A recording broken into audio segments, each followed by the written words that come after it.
Saya Hasna Indah Nur Azhar, NIM 1731411012.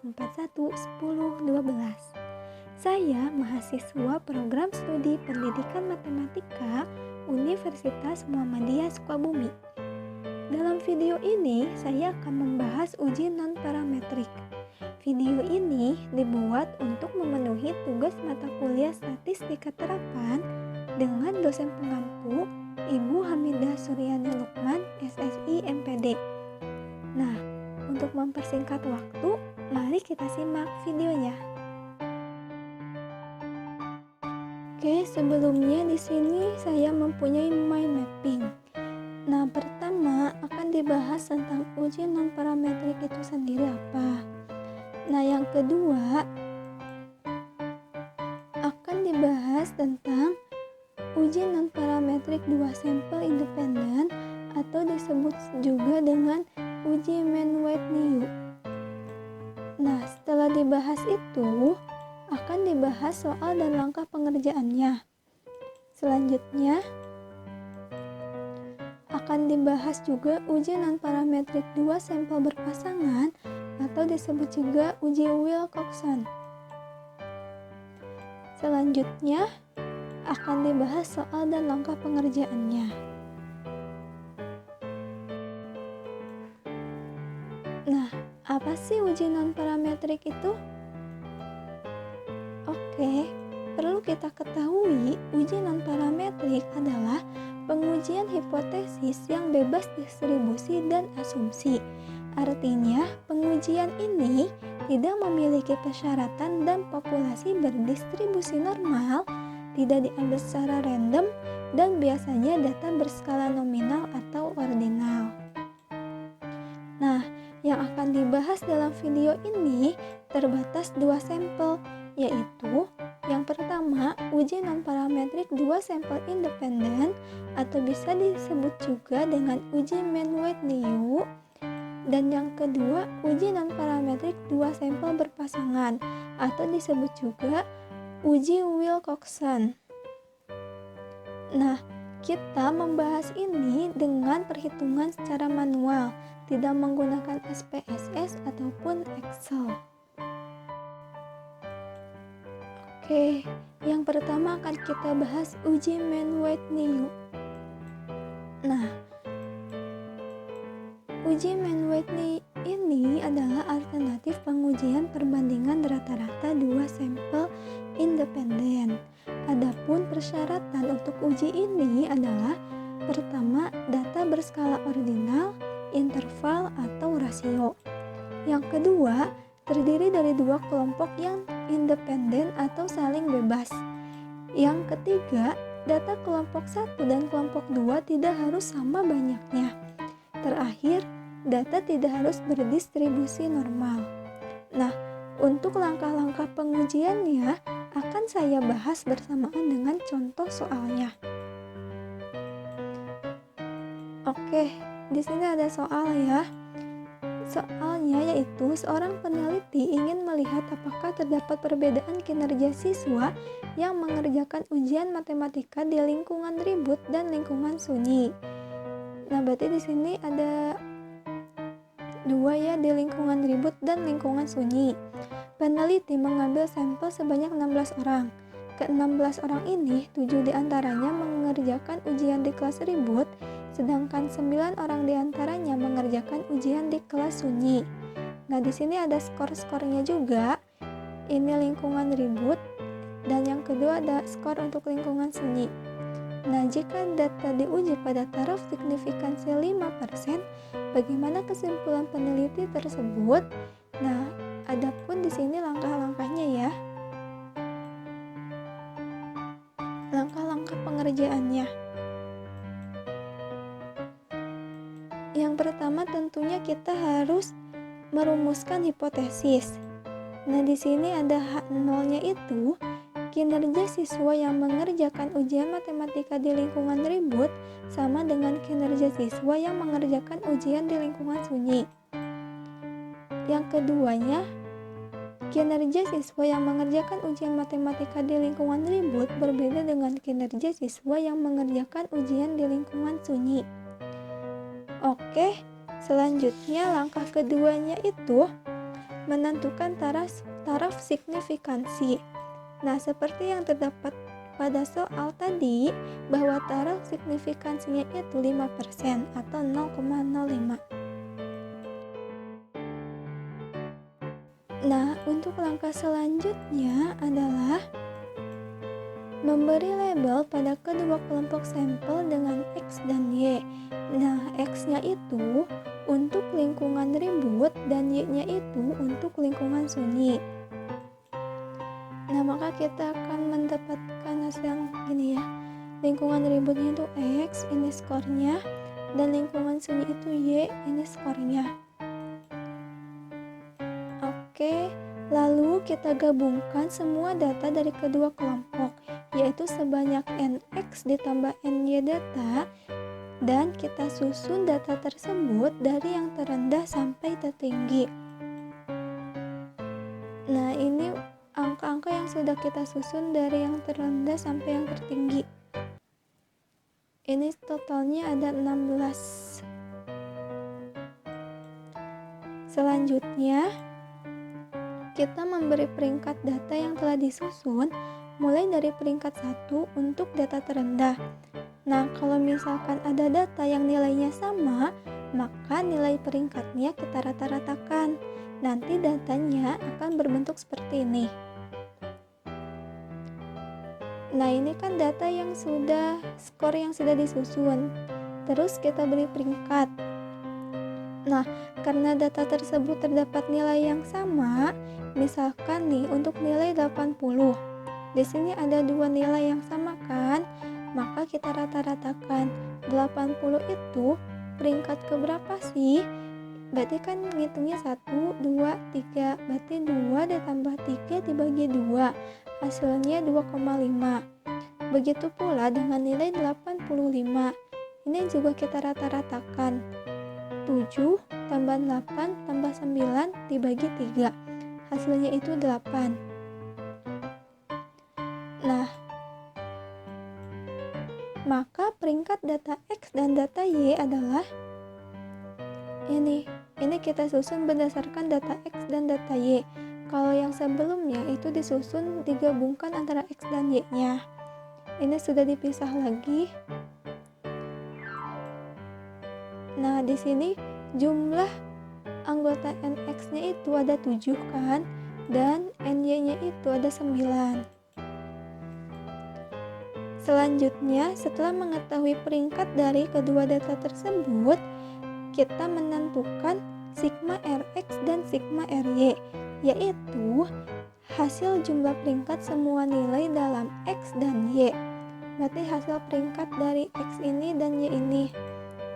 Nah, ini sudah dijumlahkan, nanti kita dapat hasilnya 38,5 dan Ry-nya itu 97,5.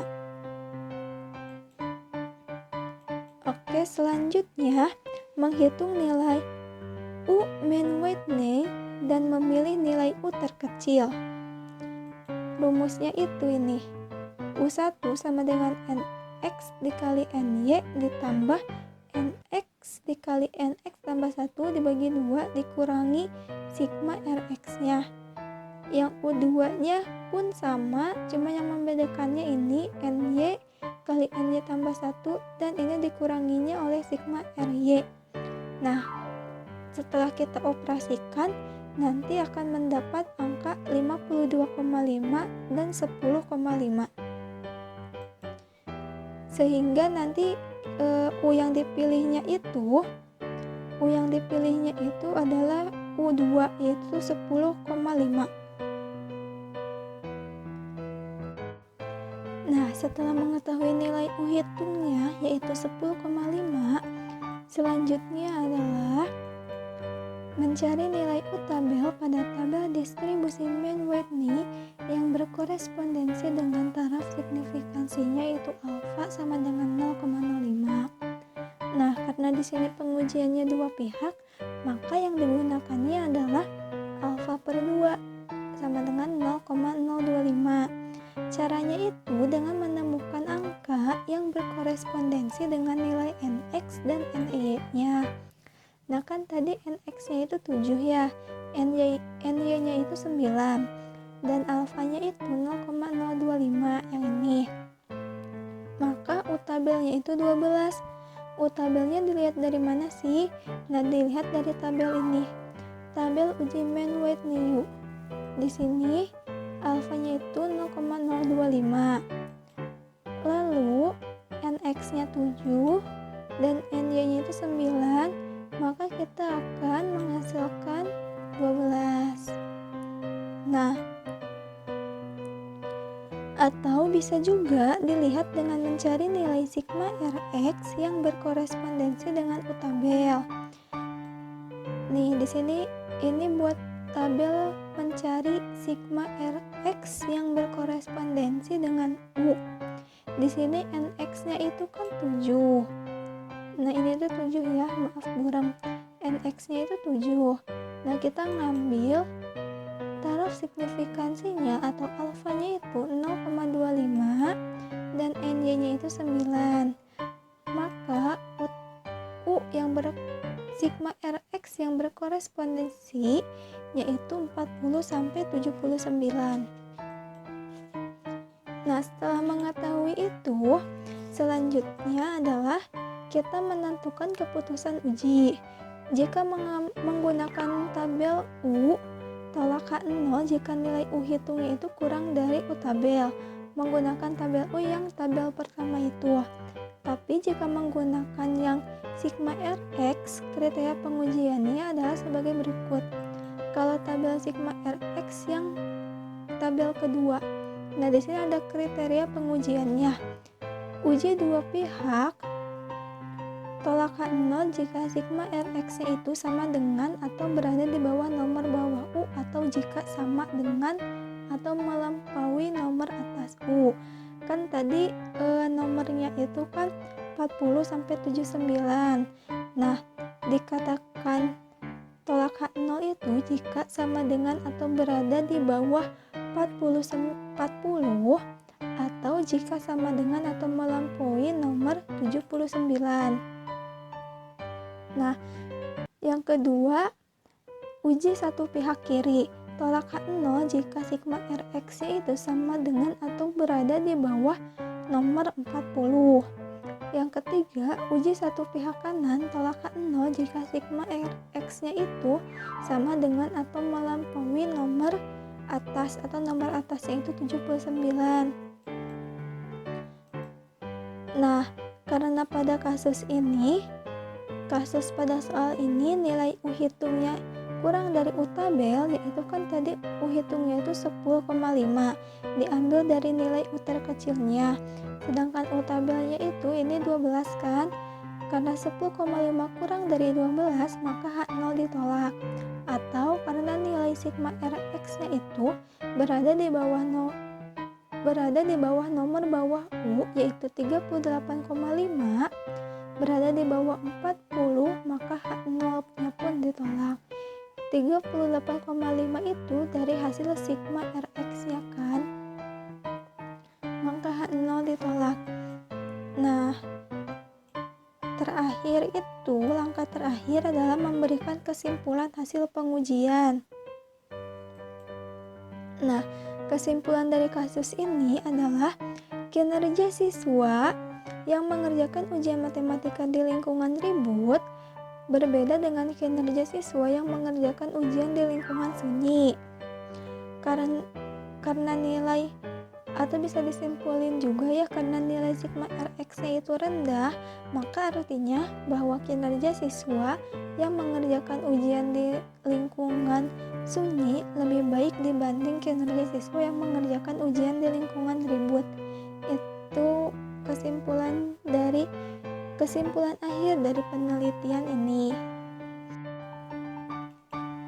Oke, pembahasan yang kedua adalah mengenai uji Wilcoxon.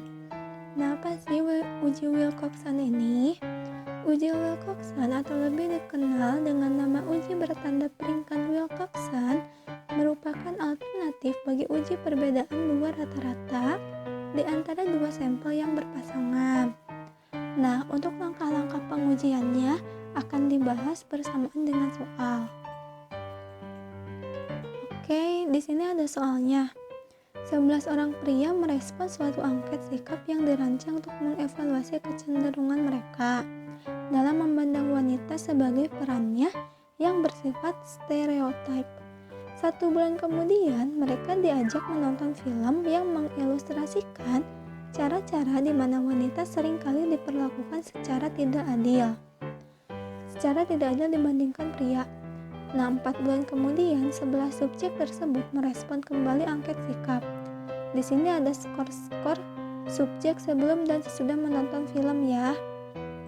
Nah, pertanyaannya, jika data diuji pada taraf signifikansi 5%, bagaimana kesimpulan peneliti tersebut?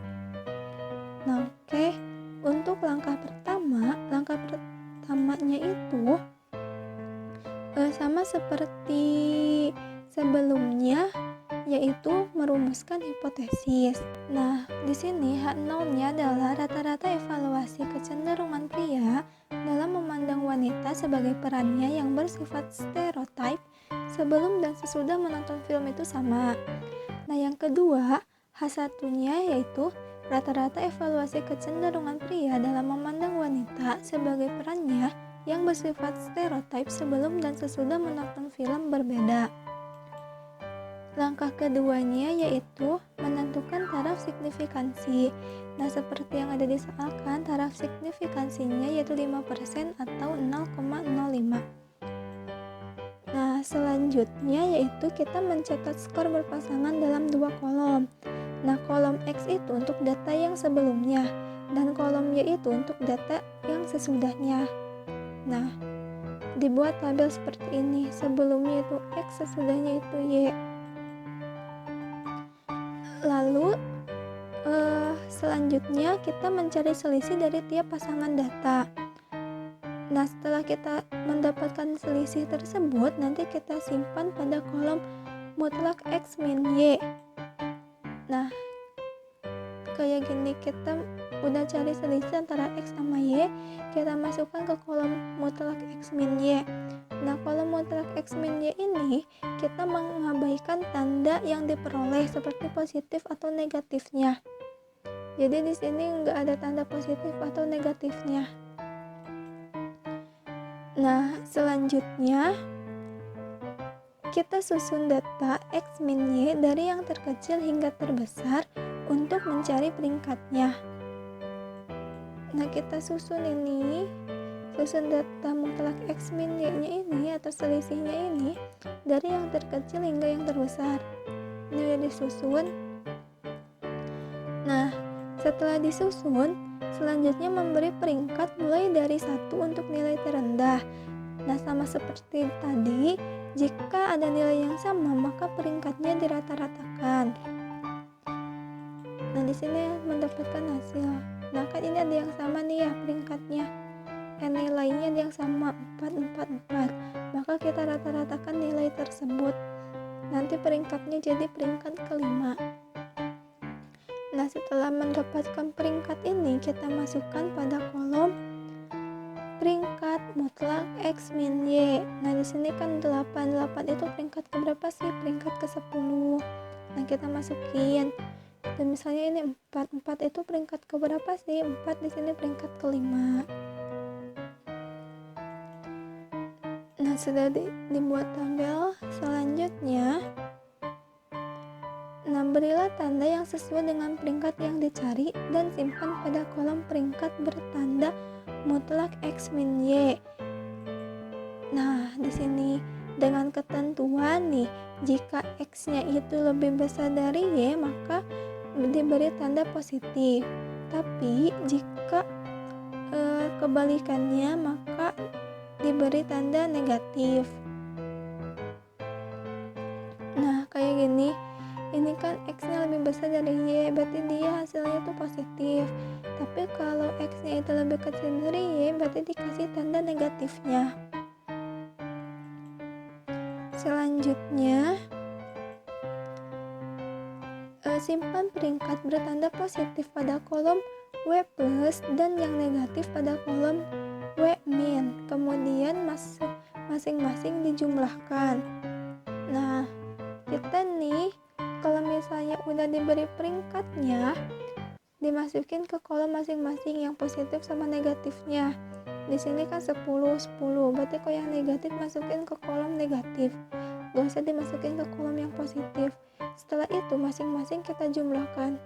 Ini 9, ini 57 jumlahnya. Nah, langkah selanjutnya yaitu mencari nilai-nilai kritis dari tabel Wilcoxon, kemudian tentukan keputusan ujinya. Keputusan ujinya itu ada dua macam nih. Yang pertama, uji dua pihak. Tolak H0 jika nilai perhitungan nilai terkecil dari sigma W plus dan sigma W min-nya itu sama dengan atau lebih kecil dari nilai dalam tabel Wilcoxon. Nah, uji satu pihak, tolak H0 jika nilai perhitungan lebih kecil dari nilai tabel Wilcoxon, namun harus diperhatikan tanda dari nilai terkecil antara sigma W plus dan sigma W min. Jika tanda positif, maka X lebih besar dari Y, dan jika tanda negatif, maka Y lebih besar dari X.